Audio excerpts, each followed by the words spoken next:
Career options in commerce. ഹെഡിങ്ങിൽ തന്നെ ഒരു കാര്യം നമ്മൾ പ്രത്യേകം ശ്രദ്ധിക്കണം. കൊമേഴ്സ് മേഖലയിലെ പഠന തൊഴിൽ സാധ്യതകളെ കുറിച്ചാണ് നമ്മൾ ഡിസ്കസ് ചെയ്യാൻ പോകുന്നത്. കൊമേഴ്സ് കഴിഞ്ഞവർക്ക് പോകാൻ പറ്റിയ മേഖലകൾ എന്ന് നമ്മൾ ഇതിനെ ചുരുക്കി പറയാൻ പാടില്ല. എന്ന് വെച്ചാൽ കൊമേഴ്സ് മേഖലയിലേക്ക് സയൻസ് കഴിഞ്ഞ കുട്ടികൾക്ക് വരാം, കൊമേഴ്സ് കഴിഞ്ഞ കുട്ടികൾക്ക് വരാം, അതുപോലെ തന്നെ +2 തലത്തിൽ ഹ്യൂമാനിറ്റീസ് കഴിഞ്ഞ കുട്ടികൾക്കും വരാം. വേറെ ഇതിൽ പറയുകയാണെങ്കിൽ കൊമേഴ്സ് കഴിഞ്ഞ കുട്ടികൾക്ക് പോകാൻ പറ്റിയ കംപ്ലീറ്റ് ഓപ്ഷൻസ് നമ്മളിവിടെ പറയുന്നില്ല. ഫോർ എക്സാമ്പിൾ, കൊമേഴ്സ് കഴിഞ്ഞ ഒരു കുട്ടിക്ക് സയൻസിന്റെ എഞ്ചിനീയറിംഗ് മേഖലയിലേക്ക് വരാൻ പറ്റും. അത് നമ്മുടെ ഡിസ്കഷന്റെ ഭാഗമല്ല. അതുപോലെ തന്നെ കൊമേഴ്സ് കഴിഞ്ഞ കുട്ടികൾക്ക് ഹ്യൂമാനിറ്റീസിന്റെ മുഴുവൻ മേഖലയിലേക്കും പോകാൻ പറ്റും. Psychology, social work, teaching, language studies, legal studies, journalism, അതൊന്നും നമ്മുടെ പ്രതിപാദ്യ വിഷയമല്ല. നമ്മൾ ഇന്നിവിടെ പറയാൻ പോകുന്നത് കൊമേഴ്സ് മേഖലയിലെ പഠന തൊഴിൽ സാധ്യതകളാണ്. For example CA, CS, CMA ഇതൊക്കെ സയൻസ് കഴിഞ്ഞ ആൾക്കും വരാം, കൊമേഴ്സ് കഴിഞ്ഞ ആൾക്ക് വരാൻ പറ്റിയതുപോലെ അതുപോലെ തന്നെ ഹ്യൂമാനിറ്റീസ് കഴിഞ്ഞ ആൾക്കും വരാം. സോ നമ്മുടെ title career options in commerce എന്നുള്ളതാണ്. എൻ്റെ പ്രസന്റേഷനിൽ 3 ചെറിയ ഭാഗങ്ങളുണ്ട്. ഫസ്റ്റ് വൺ കൊമേഴ്സ് എഡ്യൂക്കേഷൻ്റെ റിലവൻസ് ആണ്. അതുപോലെ തന്നെ കൊമേഴ്സ് മേഖലയിലേക്ക് വരുന്ന കുട്ടികൾക്ക് ഉണ്ടായിരിക്കേണ്ട ക്വാളിറ്റീസുമാണ്. ദെൻ പ്രോഗ്രാമിന്റെ essence, courses and institutions in the field of commerce. Commerce മേഖലയിലെ കോഴ്സുകൾ, സ്ഥാപനങ്ങൾ, തൊഴിൽ സാധ്യതകൾ, മത്സര പരീക്ഷകൾ, അതുപോലെ തന്നെ പ്രവേശന പരീക്ഷകൾ ഡിസ്കസ് ചെയ്യുക എന്നുള്ളതാണ്. കൊമേഴ്സ് എന്ന് പറഞ്ഞാൽ ആധുനിക സമ്പദ്ഘടനയുടെ നട്ടെല്ലാണ്, സ്കെൽട്ടൻ ആണ്. അതുപോലെ തന്നെ ഈ ട്രേഡ്, അതുപോലെ തന്നെ ബാങ്കിങ്, ഇൻഷുറൻസ് ഒക്കെ അതിൻ്റെ ഫ്ലഷ് ആൻഡ് ബ്ലഡ് ആണ്, രക്തവും മാംസവുമാണ്. അതുകൊണ്ട് കൊമേഴ്സ് മേഖലയിൽ ഒരുപാട് തൊഴിൽ സാധ്യതകളുണ്ട്. അത് അക്കൗണ്ടിങ് ആൻഡ് ഫൈനാൻസ് ആവാം, ഓണ്ടർപ്രണർഷിപ്പ് ആവാം, അതുപോലെ തന്നെ ബിസിനസ് അനലിറ്റിക്സ് ആവാം, ഡാറ്റ സയൻസ്, ഫിൻടെക്, മാർക്കറ്റിംഗ്, ഈ മേഖലയിലേക്കൊക്കെ നമുക്ക് ഇന്നത്തെ ബിസിനസ് വേൾഡിൽ കൊമേഴ്സ് മേഖലയിലെ സാധ്യതകൾ കാണാൻ പറ്റും. ദെൻ എന്തുകൊണ്ട് കൊമേഴ്സ് വിദ്യാഭ്യാസം എന്നുള്ളത് നമുക്ക് ജസ്റ്റ് ഒന്ന് നോക്കാം.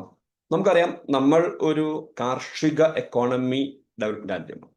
ദെൻ അതിൽ നിന്നും നമ്മൾ മാറിക്കൊണ്ട് ഒരു സർവീസ് ഓറിയന്റഡ് എക്കോണമിയിലേക്ക് മാറിക്കൊണ്ടിരിക്കുന്നു. പ്രത്യേകിച്ച് ഈ സർവീസ് മേഖലയിലെ വ്യവസായങ്ങൾ, അതുപോലെ തന്നെ IT അധിഷ്ഠിതമായ വ്യവസായ മേഖലകളിലേക്കുള്ള വളർച്ച, അതുപോലെ തന്നെ വളരെ ഡൈവേഴ്സ് ആയിട്ടുള്ള ഒരു ഇൻഡസ്ട്രി ബേസ് നമുക്കുന്നുണ്ട്. ലാർജ് സ്കെയിൽ ഇൻഡസ്ട്രി ആവാം, സ്മോൾ സ്കെയിൽ ഇൻഡസ്ട്രി ആവാം, അതുപോലെ തന്നെ മീഡിയം സ്കെയിൽ ഇൻഡസ്ട്രി ആവാം. ദെൻ നമുക്ക് ഒരു ട്രാൻസ്പെറന്റ് ആയ ഒരു അക്കൗണ്ടിങ് സിസ്റ്റം ഉണ്ട്, ഒരു ലീഗൽ സിസ്റ്റം ഉണ്ട്. അതുകൊണ്ട് തന്നെ അക്കൗണ്ടിങ് അതുപോലെ തന്നെ ലീഗൽ മേഖലയിലേക്കൊക്കെ തൊഴിൽ പഠന സാധ്യതകൾ പ്രാധാന്യം കൂടുകയാണ്. ദെൻ ഇന്ത്യൻ മാർക്കറ്റിന് വളരെ പ്രധാനപ്പെട്ട ഒരു പ്രത്യേകതയാണ് യൂത്ത് പോപ്പുലേഷന്റെ പ്രൊപ്പോർഷൻ കൂടുതലുള്ളതെന്ന്. തീർച്ചയായിട്ടും ഇത് മാർക്കറ്റിങ്ങിനെ ബാധിക്കുന്നുണ്ട്. മാർക്കറ്റ്, കൊമേഴ്സ്, ബിസിനസ് ആണ് നമ്മുടെ ഏരിയ. ലോകത്ത് വളരെ വേഗം വികസിച്ചു കൊണ്ടിരിക്കുന്ന ഒരു സമ്പദ്ഘടനയാണ് ഇന്ത്യൻ സമ്പദ്ഘടന. ആ അർത്ഥത്തിലും കൊമേഴ്സ് മേഖലയ്ക്ക്, പഠന തൊഴിൽ സാധ്യതകളിലേക്ക് വലിയ സാധ്യതകൾ ഇന്ത്യയിലുണ്ട്. നമുക്ക് കൊമേഴ്സ് മേഖലയിലെ പഠന തൊഴിൽ സാധ്യതകളെ 2 ഭാഗമാക്കി തിരിക്കാം. നമ്മൾ സാധാരണ സയൻസ് മേഖലയെ മെഡിക്കൽ, അതുപോലെ തന്നെ engineering, allied health profession, pure science ഒക്കെ എന്ന് പറയുന്ന പോലെ കൊമേഴ്സിന് 2 ഏരിയകളുണ്ട്. First one accounting and finance എന്ന് പറയും, രണ്ടാമത്തത് മാനേജ്മെന്റ് ആണ്, അല്ലെങ്കിൽ അഡ്മിനിസ്ട്രേഷൻ എന്ന് പറയും. അക്കൗണ്ടിങ് ആൻഡ് ഫൈനാൻസ് നമുക്കറിയാം, അക്കൗണ്ടന്റ് ആവുക, ഓഡിറ്റർ ആവുക, ടാക്സ് പ്രാക്ടീഷണർ ആവുക തുടങ്ങിയ മേഖലകളാണ്. ഇവിടേക്ക് വരാൻ 2 വഴിയുണ്ട് +2 കഴിഞ്ഞ കുട്ടികളെ സംബന്ധിച്ചിടത്തോളം. ഫസ്റ്റ് വൺ ചാർട്ടേഡ് കോഴ്സസ് എന്ന് പറയും. പൊതുവെ കോളേജുകളൊന്നും ഉണ്ടാവില്ല, കോച്ചിങ് സെന്ററുകളൊക്കെ ഡിപ്പെൻഡ് ചെയ്താണ് പഠിക്കുക. CA, CS, CMA തുടങ്ങിയ കോഴ്സുകൾ. മറ്റൊന്ന് പരമ്പരാഗതമായി നമ്മൾ കണ്ടു ശീലിച്ച BCom ആണ്, 3 അല്ലെങ്കിൽ 4 ഇയർ UG അണ്ടർ ഗ്രാജുവേറ്റ് അഥവാ ഡിഗ്രി. മാനേജ്മെന്റ് എന്നതുകൊണ്ട് ഉദ്ദേശിക്കുന്നത് വലിയ വലിയ സ്ഥാപനങ്ങളിലെ ചീഫ് എക്സിക്യൂട്ടീവ് ഓഫീസർ പോസ്റ്റിലേക്കൊക്കെ വരാനുള്ള വഴികളാണ്. +2 കഴിഞ്ഞ കുട്ടികൾക്ക് ഇവിടേക്ക് വരാനും 2 വഴിയുണ്ട്. ഫസ്റ്റ് വൺ IPM എന്ന് പറയും. എന്ന് പറഞ്ഞാൽ +2 കഴിഞ്ഞ് നേരിട്ട് MBA ചെയ്യാനുള്ള പ്രൊവിഷനാണ്, ഇന്റഗ്രേറ്റഡ് പ്രോഗ്രാം ഇൻ മാനേജ്മെന്റ്. രണ്ടാമത്തത് പരമ്പരാഗതമായ രീതിയാണ്, ഏതെങ്കിലും ഒരു ഡിഗ്രി ചെയ്യുന്നു, BCom ആവാം, BBA ആവാം, BSc ആവാം, ഏതുമാവാം, ദെൻ MBA. ഇതാണ് കൊമേഴ്സ് മേഖലയിലെ പഠന സാധ്യതകളുടെ ഒരു നെറ്റ്ഷെൽ. ഓരോന്നും നമുക്ക് കുറച്ച് വിശദീകരിക്കാം. അതിനു മുന്നേ നമുക്ക് ഈ മേഖലയിലേക്ക് കടന്നു വരുന്ന കുട്ടികൾക്ക് ഉണ്ടായിരിക്കേണ്ട പേഴ്സണാലിറ്റി ട്രേറ്റ്സ്, വ്യക്തിത്വ ഗുണങ്ങൾ എന്താണെന്ന് നോക്കാം. First one, numerical ability. വിശദീകരണം ആവശ്യമല്ല. കൊമേഴ്സ് മേഖലയിൽ അക്കൗണ്ടൻസി ഉണ്ട്, അതുപോലെ തന്നെ കൊമേഴ്സ് പഠിച്ചുകൊണ്ടിരിക്കുന്ന ആൾക്കാർ മാത്തമാറ്റിക്സും സ്റ്റാറ്റിസ്റ്റിക്സും പഠിക്കുന്ന കുട്ടികളൊക്കെ ഉണ്ട്. മാത്തമാറ്റിക്കൽ സ്കിൽ വളരെ പ്രധാനപ്പെട്ട ഒരു ഘടകമാണ്, പ്രത്യേകിച്ച് CA തുടങ്ങിയ കോഴ്സുകളൊക്കെ ഹാഷേഴ്സിന് പോകുന്ന സമയത്ത്. Then power of logical reasoning, കാര്യകാരണ ബന്ധങ്ങൾ സ്ഥാപിച്ചെടുക്കാനുള്ള കഴിവ് കൊമേഴ്സ് മേഖലയിലേക്ക് വരുന്ന കുട്ടികൾക്കുണ്ടായിരിക്കണം. നമുക്കറിയാം ഡെബിറ്റ് ക്രെഡിറ്റ് ഒക്കെ ഒരു ഭാഗം കൂടുകയാണെങ്കിൽ ഒരു ഭാഗം കുറയുകയാണ്. ഈ ഒരു കാര്യമൊക്കെ മനസ്സിലാക്കാൻ ലോജിക്കൽ റീസണിങ് ആവശ്യമാണ്. കൊമേഴ്സിന്റെ ഒരു മേഖലയാണ് മാനേജ്മെന്റ്. മാനേജ്മെന്റ് മേഖലയിലേക്കൊക്കെ വരുന്ന കുട്ടികൾക്ക് അഡ്മിനിസ്ട്രേറ്റീവ് എബിലിറ്റി ഉണ്ടായിരിക്കണം. Then tactics in dealing with the clients, വ്യത്യസ്ത എംപ്ലോയേഴ്സിനോട്, വ്യത്യസ്ത ക്ലയൻസിനോടൊക്കെ ദിവസവും ഡീൽ ചെയ്യേണ്ട ഒരാളാണ് കൊമേഴ്സ് മേഖലയിൽ പഠനം നടത്തുന്ന ആൾക്കാർ, പഠനത്തിന് ശേഷം ജോലി ചെയ്യേണ്ട ആൾക്കാർ. അതുകൊണ്ട് ക്ലയൻസുമായിട്ട് ഡീൽ ചെയ്യാനുള്ള ടാക്ടിക്സ് ഈ മേഖലയിലേക്ക് വരുന്ന കുട്ടികൾക്ക് ഉണ്ടായിരിക്കണം. ദെൻ കൊമേഴ്സ് മേഖലയിൽ ലീഗൽ സ്റ്റഡീസ് ഉണ്ട്, CS ഉണ്ട്, കമ്പനി സെക്രട്ടറിഷിപ്പ് കോഴ്സ്. ഇതൊക്കെ ഷൈൻ ചെയ്യാൻ ലീഗൽ ആപ്റ്റിറ്റ്യൂഡ് ആവശ്യമാണ്. Then ability to grasp details quickly. Financial statement ഉണ്ട്, trading account, profit account, balance sheet എന്നൊക്കെ പറഞ്ഞ് ഇതൊക്കെ ഗ്രാസ്പ് ചെയ്യാൻ പെട്ടെന്ന് ഈ കൊമേഴ്സ് മേഖലയിലേക്ക് വരുന്ന ആൾക്കാർക്ക് കഴിവുണ്ടായിരിക്കണം. ഇൻട്രസ്റ്റ് ഇൻ കറന്റ് അഫയേഴ്സ്, ആനുകാലിക വിഷയങ്ങളെ കുറിച്ച് നല്ല ധാരണ കൊമേഴ്സ് മേഖലയിലേക്ക് വരുന്ന കുട്ടികൾക്ക് ഉണ്ടാവണം. പ്രത്യേകിച്ച് CA തുടങ്ങിയ മേഖലയിലേക്കൊക്കെ വരുന്ന സമയത്ത് ബാങ്ക് റേറ്റ്, അതുപോലത്തെ ഇൻട്രസ്റ്റ് റേറ്റ്, ടാക്സ് റേറ്റ് തുടങ്ങിയ വിഷയങ്ങളെ കുറിച്ച്. ബീങ് സിസ്റ്റമാറ്റിക് ഒരു ജനറൽ പോയിന്റ് ആണ്. സിസ്റ്റമാറ്റിക് ആയിരിക്കണം കൊമേഴ്സ് മേഖലയിലേക്ക്, പ്രത്യേകിച്ച് ചാർട്ടേഡ് കോഴ്സുകളൊക്കെ പഠിക്കാൻ ആഗ്രഹിക്കുന്ന കുട്ടികൾ. ദെൻ അക്കൗണ്ടിങ് ആൻഡ് ഫൈനാൻസ് മേഖല നമ്മൾ പറഞ്ഞു. അതിലെ ഫസ്റ്റ് വഴിയാണ് ചാർട്ടേഡ് കോഴ്സസ്. ചാർട്ടേഡ് കോഴ്സസ് എന്ന് പറഞ്ഞാൽ പൊതുവെ അതിന് കോളേജുകൾ ഉണ്ടാവില്ല, അല്ലെങ്കിൽ കോച്ചിങ് സെന്ററിലൊക്കെ പോയിട്ടാണ് പഠിക്കുക. അതാണ് അതിൻ്റെ ഒരു പ്രത്യേകത. അതേസമയം ഏറ്റവും വലിയ പ്രത്യേകതയായിട്ട് നമ്മൾ കുട്ടികളെ കൊണ്ട് പറഞ്ഞു കൊടുക്കേണ്ടത് ഇതല്ല. നമ്മൾ പറഞ്ഞു കൊടുക്കേണ്ടത് ഇത് സ്റ്റാറ്റ്യൂട്ടറി പവറുള്ള ഒരു കോഴ്സാണ് എന്നാണ്. അതായത് പാർലമെന്റിൽ നിയമം പാസ്സാക്കിയെടുത്ത കോഴ്സുകൾ. ബിസിനസ് സ്റ്റഡീസിൽ 3rd ചാപ്റ്ററിൽ നമ്മൾ പബ്ലിക് സെക്ടർ അണ്ടർടേക്കിംഗ് പറയുന്ന സമയത്ത് സ്റ്റാറ്റ്യൂട്ടറി കോർപ്പറേഷനെ കുറിച്ച് അല്ലെങ്കിൽ പബ്ലിക് കോർപ്പറേഷനെ കുറിച്ച് പഠിപ്പിക്കുന്നുണ്ട്. പാർലമെന്റിൽ അല്ലെങ്കിൽ നിയമസഭയിൽ നിയമം പാസ്സാക്കിയെടുത്ത സ്ഥാപനങ്ങളെന്ന്. അതേപോലെ പാർലമെന്റിൽ നിയമം പാസ്സാക്കിയെടുത്ത കോഴ്സുകളാണ് ഇന്ത്യൻ ചാർട്ടേഡ് കോഴ്സുകളായ CA, CS, CMA തുടങ്ങിയ കോഴ്സുകൾ. അത്രത്തോളം അതിന് സൈനിങ് അതോറിറ്റി അല്ലെങ്കിൽ പവർ അല്ലെങ്കിൽ സ്റ്റാറ്റസ് ഉണ്ട് എന്നുള്ളത് ചാർട്ടേഡ് കോഴ്സുകൾ പരിചയപ്പെടുത്തുന്ന സമയത്ത് നമ്മൾ സൂചിപ്പിക്കണം. ഒരുപാട് ചാർട്ടേഡ് കോഴ്സുകളുണ്ട്. ഒരു 15 എണ്ണം ഞാൻ ഇവിടെ ജസ്റ്റ് ലിസ്റ്റ് ചെയ്യാണ്. അതിലൊരു 9 എണ്ണം ഞാൻ കുറച്ച് വിശദീകരിക്കും. First one CA chartered accountancy course, മറ്റൊന്ന് CS കമ്പനി സെക്രട്ടറിഷിപ്പ് കോഴ്സ്, മറ്റൊന്ന് CMA cost and management accountant. ഈ CS എന്നുള്ളതിന് ഇറ്റാലിക്സിൽ കൊടുക്കാനുള്ള കാരണം ഇതൊരു അക്കൗണ്ടിങ് കോഴ്സ് അല്ല. നമ്മുടെ main heading accounting and finance ആണ്. നമ്മുടെ സബ് ടൈറ്റിൽ ചാർട്ടേഡ് കോഴ്സ് ആണ്. ചാർട്ടേഡ് കോഴ്സ് എന്നുള്ള അർത്ഥത്തിലാണ് CS ഇവിടെ കൊടുത്തത്. CS കഴിഞ്ഞ ഒരാൾ CA കഴിഞ്ഞതുപോലെ അക്കൗണ്ടന്റ് അല്ല ആവുന്നത്. അതുപോലെ തന്നെ CMA കഴിഞ്ഞതുപോലെ ഒരു കോസ്റ്റ് അക്കൗണ്ടന്റോ മാനേജ്മെന്റ് അക്കൗണ്ടന്റോ അല്ല ആകുന്നത്. കമ്പനിയുടെ നിയമവശങ്ങളൊക്കെ പറഞ്ഞ് കമ്പനിയെ സഹായിക്കുന്ന ഒരാളാണ് ആകുന്നത്. ഇവിടെ കൊടുക്കാൻ കാരണം അതൊരു ചാർട്ടേഡ് കോഴ്സ് എന്നുള്ള അർത്ഥത്തിലാണ്. ACCA association of chartered certified accountant, then CIMA chartered institute of management accountant, CPA certified public accountant, CMA certified management accountant, BAA business accounting associate, CAT certified accounting technician, CFA certified financial analyst, CIA certified internal auditor, അതേപോലെ certified industrial analyst എന്ന കോഴ്സും ഉണ്ട്. CFP certified financial planner, CPM certified purchase manager, CWM certified wealth manager, then EA enrolled agent. ഈ 15 എണ്ണത്തിൽ ആദ്യത്തെ 9 എണ്ണം കുറച്ച് വിശദീകരിക്കുകയാണ്. First one chartered accountancy. Chartered accountancy course കഴിഞ്ഞ ആൾക്കാണ് ചാർട്ടേഡ് അക്കൗണ്ടന്റ് എന്ന് പറയാ. CA എന്ന് പറയുന്ന സമയത്ത് കുട്ടികൾ, അതുപോലെ തന്നെ രക്ഷിതാക്കള്, ടീച്ചേഴ്സ് പോലും കേൾക്കുന്ന 2 കാര്യങ്ങളാണ്. ഒന്ന് എക്സാം ടഫാണ്, 2 പെർസെൻറ്റേജ് കുറവാണ്. 100% കറക്കാൻ എക്സാം നല്ല ടഫാണ്, പാസ് പെർസെൻറ്റേജ് നല്ല കുറവാണ്. പക്ഷേ ഇതൊന്നും ആർക്കും കിട്ടാത്ത ഒരു കാര്യമല്ല എന്ന് നമ്മൾ കുട്ടികളെ ബോധ്യപ്പെടുത്തണം. പൊതുവെ ഒരു രീതി എന്താന്ന് വെച്ചാൽ 10th അത്യാവശ്യം മാർക്കൊക്കെ ഉള്ള ആൾക്കാർ സയൻസ് എടുക്കും. ദെൻ സയൻസ് എടുത്താൽ പിന്നെ മെഡിക്കൽ എഞ്ചിനീയറിംഗ്, +2 കഴിഞ്ഞാൽ പിന്നെ എൻട്രൻസ് കോച്ചിങ്, റിപ്പീറ്റ് എന്നുള്ള രീതിയാണ്. ഇവിടൊക്കെ പോയി അധ്വാനിക്കുന്ന ആൾക്കാരിലെ കുട്ടികൾ അതിലൊരു 4 ഭാഗം അല്ലെങ്കിൽ ഒരു പകുതി പോലും എഫേർട്ട് എടുക്കേണ്ടതില്ല ഈ ഒരു CA ക്ലിയർ ചെയ്യാൻ. പക്ഷെ ഈ കഴിവുള്ള ആളായിരിക്കണം. കഴിവ് കുറഞ്ഞ ഒരാളാണ് കൊമേഴ്സ് എടുക്കുന്നതെങ്കിൽ CAക്ക് പോയാൽ CA കിട്ടില്ല എന്നുള്ളതാണ് വസ്തുത. അതുകൊണ്ട് കരിയർ മിത്തുകൾ മാറ്റി കൊടുക്കാൻ നമ്മൾ ഈ വരുന്ന അവസരങ്ങൾ ഉപയോഗപ്പെടുത്തണം.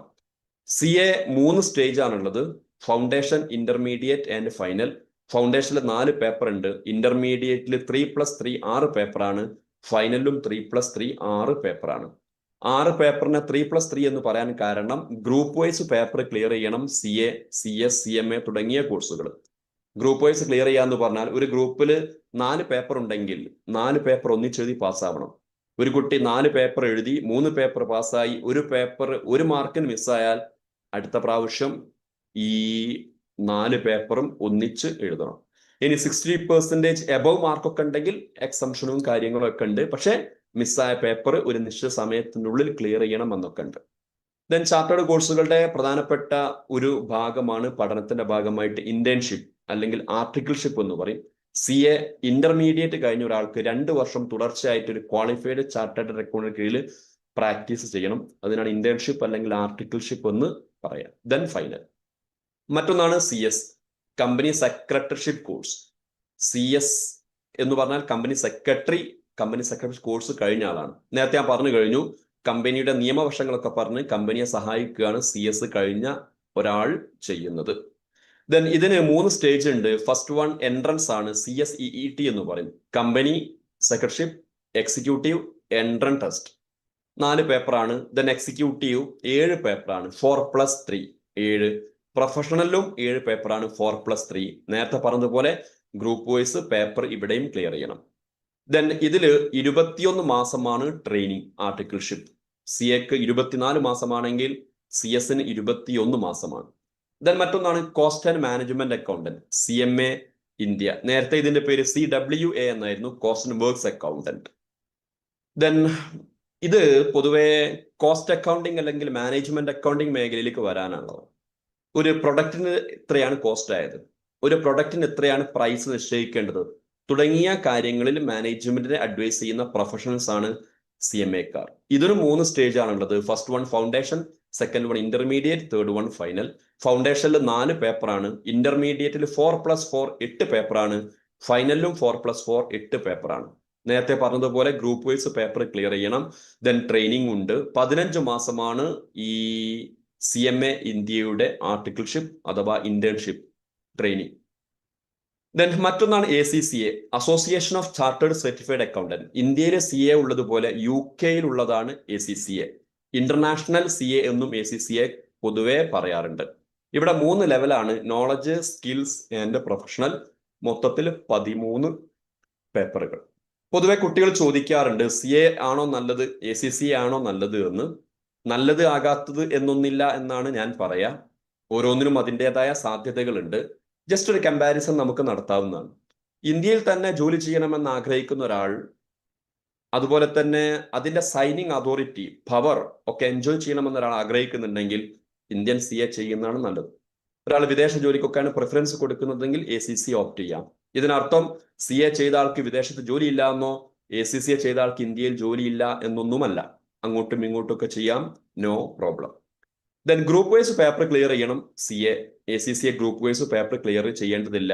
ഓരോ 3-4 മാസം കഴിയുമ്പോൾ ഓരോ പേപ്പർ എഴുതിയെടുക്കാനുള്ള സൗകര്യം ACCAക്ക് ഉണ്ട്. ദെൻ ACCA 13 പേപ്പറാണുള്ളത്, CA 16 പേപ്പർ ഉണ്ട്. ദെൻ മറ്റൊരു പ്രത്യേകത, CAനെ അപേക്ഷിച്ച് ACCയുടെ എക്സ്പെൻസ് കുറച്ച് അധികമായിരിക്കും. ഇത്രയും കാര്യങ്ങളൊക്കെ കമ്പയർ ചെയ്താൽ കുട്ടികൾക്ക് തന്നെ സ്വയം ഒരു തീരുമാനത്തിലേക്ക് വരാൻ പറ്റും. ഏതാണ് നല്ലത് ആകാത്തത് എന്ന് നമ്മൾ പറയേണ്ടതില്ല. മറ്റൊരു കോഴ്സാണ് chartered institute of management accountant. ഇന്ത്യയിൽ CMA ഉള്ളതുപോലെ UK ഉള്ള ഒരു കോഴ്സാണ് CIMA. ഇതിന് 3 ലെവലാണുള്ളത്: operational, management and strategic.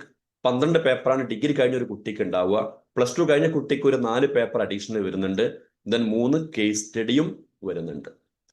Then മറ്റൊന്നാണ് സർട്ടിഫൈഡ് പബ്ലിക് അക്കൗണ്ടന്റ്. ഇത് US ബേസ്ഡ് ആണ്. ഇന്ത്യയിൽ CA ഉള്ളതുപോലെ UK ACCA ഉള്ളതുപോലെ US ഉള്ളതാണ് CPA, സർട്ടിഫൈഡ് പബ്ലിക് അക്കൗണ്ടന്റ്. ഇതിന് 4 സെഷൻസ് ആയിട്ടാണ് പറയുന്നത്. Session 1, 2, 3 and 4. ദെൻ ഇന്ത്യയിൽ CMA ഉണ്ട്, US-ലും CMA ഉണ്ട്. ഇന്ത്യൻ CMAയുടെ full form cost and management accountant ആണ്. US CMAയുടെ full form certified management accountant ആണ്. ദെൻ നേരത്തെ പറഞ്ഞതുപോലെ ഇത് കോസ്റ്റ് അക്കൗണ്ടന്റ് അല്ലെങ്കിൽ മാനേജ്മെന്റ് അക്കൗണ്ടന്റ് വാർത്തെടുക്കുന്ന കോഴ്സാണ്. ഇതിന് 1 വർഷമേ ഡ്യൂറേഷൻ ഉള്ളൂ. അതുപോലെ തന്നെ ആകെ 2 പേപ്പറേ ഉള്ളൂ. പലപ്പോഴും കുട്ടികളൊക്കെ ഈ ഒരു അട്രാക്ഷൻ കണ്ട് പോവാറുണ്ട്. ഈ ഒരു 2 പേപ്പർ എന്ന് പറഞ്ഞാൽ +2, +1 പഠിക്കുന്ന ഒരു ബുക്ക്, ഫോർ എക്സാമ്പിൾ അക്കൗണ്ടൻസി അല്ലെങ്കിൽ ബിസിനസ് സ്റ്റഡീസ്, അതേപോലെ ഒരു 12 ബുക്കിന്റെ കനം മിനിമം ഈ 2 പേപ്പറിനുണ്ട് എന്ന് നമ്മൾ മനസ്സിലാക്കണം, കുട്ടികളെ മനസ്സിലാക്കി കൊടുക്കുകയും വേണം. അതുപോലെ തന്നെ മറ്റൊരു അട്രാക്ഷൻ പറയല് മൾട്ടിപ്പിൾ ചോയ്സ് ക്വസ്റ്റ്യൻ എന്നുള്ളതാണ്. ശരിയാണ്, 75% ക്വസ്റ്റ്യൻ മൾട്ടിപ്പിൾ ചോയ്സ് ആണ്. പക്ഷെ മൾട്ടിപ്പിൾ ചോയ്സ് ക്വസ്റ്റ്യൻ എഴുതണമെങ്കിൽ ഡിസ്ക്രിപ്റ്റീവിനേക്കാളും പണിയാണ് എന്നുള്ള ധാരണ നമ്മൾക്ക് കുട്ടികൾക്ക് ഉണ്ടാക്കി കൊടുക്കണം. ഇതാണ് CMA US.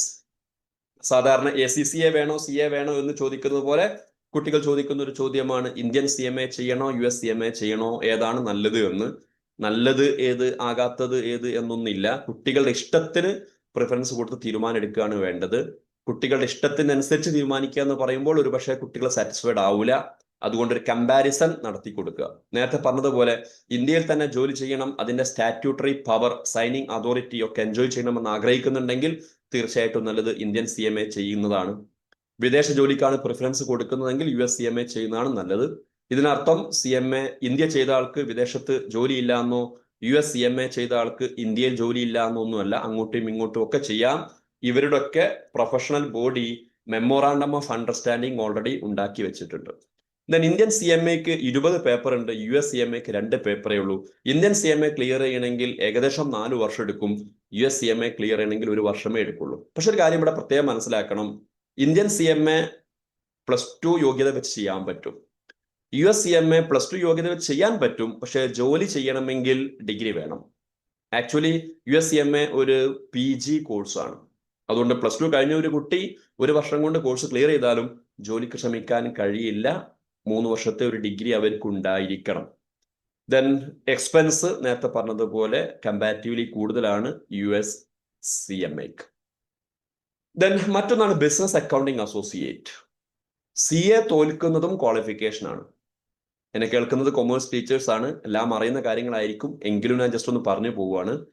CA തോൽക്കുന്നതും ക്വാളിഫിക്കേഷൻ ആണ്. അതായത് CAക്ക് 3 സ്റ്റേജ് ഉണ്ട്.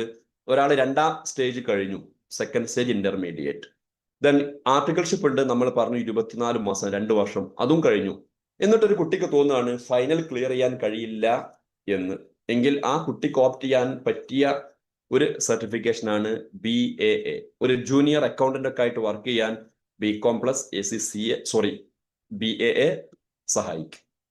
മറ്റൊന്നാണ് സർട്ടിഫൈഡ് അക്കൗണ്ടിങ് ടെക്നീഷ്യൻ. ഇന്ത്യയിൽ CMA കൊടുക്കുന്ന ബോഡി നൽകുന്ന ഒരു ഷോർട്ട് ടേം കോഴ്സാണ് CAT. +2 പഠനത്തോടൊപ്പം ക്ലിയർ ചെയ്യാവുന്ന ഒന്നാണ് CAT. ഇതിൽ അഡ്വാൻറ്റേജ് പ്രത്യേകം ശ്രദ്ധിക്കുക. ഇന്ത്യൻ CMAനെ കുറിച്ച് നമ്മൾ പറഞ്ഞു കഴിഞ്ഞു. ഇന്ത്യൻ CMAക്ക് എൻട്രൻസ് എഴുതി പോവാം +2 കഴിഞ്ഞൊരു കുട്ടിക്ക്. ഇനി എൻട്രൻസ് ഇല്ലാതെ ഡിഗ്രി കഴിഞ്ഞിട്ടും പോവാം. പക്ഷെ ഡിഗ്രി കഴിഞ്ഞ് പോകുമ്പോൾ 3 വർഷം എടുക്കും മിനിമം. അതേസമയം ഒരാൾ CAT +2വിന്റെ കൂടെ ക്ലിയർ ചെയ്താൽ നേരിട്ട് CMA ഇന്ത്യയുടെ സെക്കൻഡ് സ്റ്റേജിലേക്ക് വരാം. എന്ന് പറഞ്ഞാൽ +2 പഠിക്കുന്ന ഒരു കുട്ടി CAT ക്ലിയർ ചെയ്താൽ 3 വർഷമാണ് CMA പഠനത്തിൽ ആ കുട്ടി നേടിയെടുക്കുന്നത്, ലാഭിക്കുന്നത്. എൻട്രൻസ് എഴുതി പോകുന്നില്ലെങ്കിൽ ഡിഗ്രി ബേസ് ആണ് പോകുന്നതെങ്കിൽ. ഈ ഒരു കാര്യം നമ്മൾ പ്രത്യേകം കുട്ടികളെ കൊണ്ട് പറഞ്ഞു കൊടുക്കണം, പ്രത്യേകിച്ച് കൊമേഴ്സ് സ്റ്റുഡൻസിനോടൊക്കെ. ഇതിൽ 7 പേപ്പറാണുള്ളത്. എൻട്രി ലെവൽ, കോമ്പിറ്റൻസി ലെവൽ തുടങ്ങിയ 2 ലെവലുകളിലായിട്ട്. ദെൻ ഒരു 5 ഡേ ഓറിയന്റേഷൻ പ്രോഗ്രാമും ഉണ്ട്.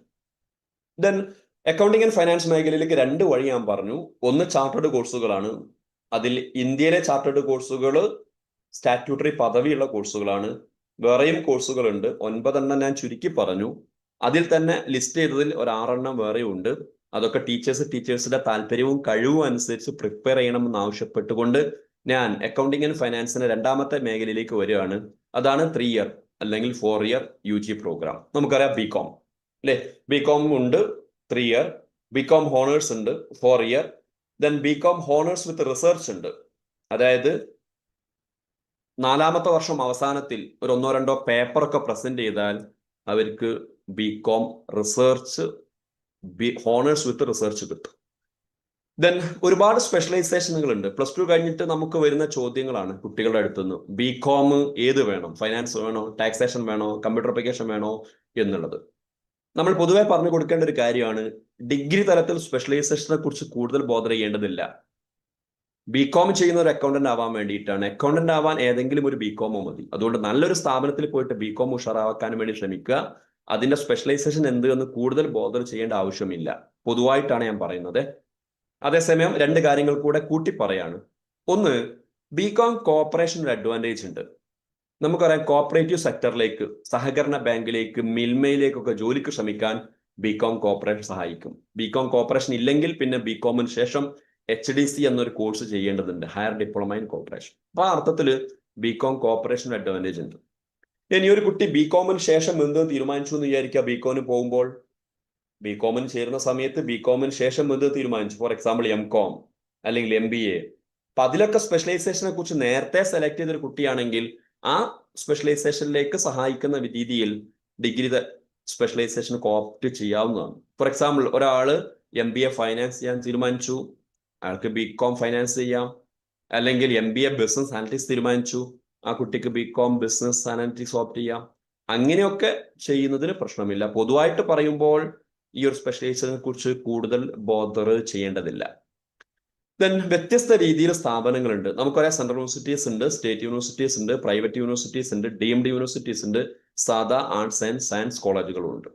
ദെൻ എൻട്രൻസ് എക്സാമിനേഷൻ ഉള്ളതുണ്ട്, എൻട്രൻസ് എക്സാമിനേഷൻ ഇല്ലാത്തതുണ്ട്. കേരളത്തിൽ പൊതുവായിട്ട് പറയുമ്പോൾ എൻട്രൻസ് എക്സാമിനേഷൻ ഇല്ല. കേരളത്തിന് പുറത്തേക്ക്, പ്രത്യേകിച്ച് സെൻട്രൽ യൂണിവേഴ്സിറ്റിയിലൊക്കെ പോകുന്ന സമയത്ത് CUT തുടങ്ങിയ എൻട്രൻസ് എക്സാംസ് എഴുതണം ബികോം അഡ്മിഷൻ കിട്ടാൻ വേണ്ടിയിട്ട്. ദെൻ ഞാൻ എൻ്റെ പ്രസന്റേഷന്റെ 2ാമത്തെ ഭാഗത്തേക്ക് വരികയാണ്. തുടക്കത്തിൽ ഞാൻ പറഞ്ഞു, കൊമേഴ്സ് മേഖലയിൽ 2 സാധ്യതകളാണുള്ളത്. First one, accounting and finance എന്ന് പറയും. ഇവിടേക്ക് 2 വഴിയുണ്ട്. ഒന്ന് ചാർട്ടേഡ് കോഴ്സസ്, 2 സാധാ ബികോം. ദെൻ 2ാമത്തെ മേഖല മാനേജ്മെന്റ്, അഡ്മിനിസ്ട്രേഷൻ, ഓണ്ടർപ്രണർഷിപ്പ്, ബിസിനസ്, വലിയ വലിയ സ്ഥാപനങ്ങളുടെ മാനേജ്മെന്റ് പോസ്റ്റിലേക്ക് വരിക. Chief executive officer, managing director, general manager എന്നൊക്കെ പറഞ്ഞിട്ടുള്ള രീതികളാണ്. ഇവിടേക്ക് വരാനും 2 വഴിയുണ്ട്. ഓക്കെ, അതിനു മുന്നേ കുറച്ച് ആൾക്കാരെ ഞാൻ ജസ്റ്റ് ഒന്ന് പരിചയപ്പെടുത്തുകയാണ്. എന്നെ കേൾക്കുന്ന ആൾക്കാർ ജസ്റ്റ് ഒന്ന് അൺമ്യൂട്ട് ചെയ്ത് ഈ ആളുടെ പേരൊന്ന് പറയാൻ പറ്റുമോ നോക്കാം. ഞാൻ പറയുന്നത് നിങ്ങളൊക്കെ കേൾക്കുന്നുണ്ടെന്ന് എനിക്ക് അറിയാൻ വേണമല്ലോ. ആര് പറയും ഇദ്ദേഹത്തിന്റെ പേര്? ഞാൻ മനസ്സിലാക്കുന്നത് ആൾക്കാർക്ക് അൺമ്യൂട്ട് ചെയ്ത് ചോദിക്കാൻ പറയാൻ പറ്റുമെന്നാണ്.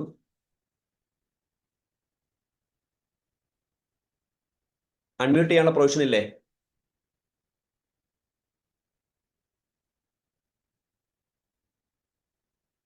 ഇല്ല. ഓക്കെ, മറ്റൊരാൾ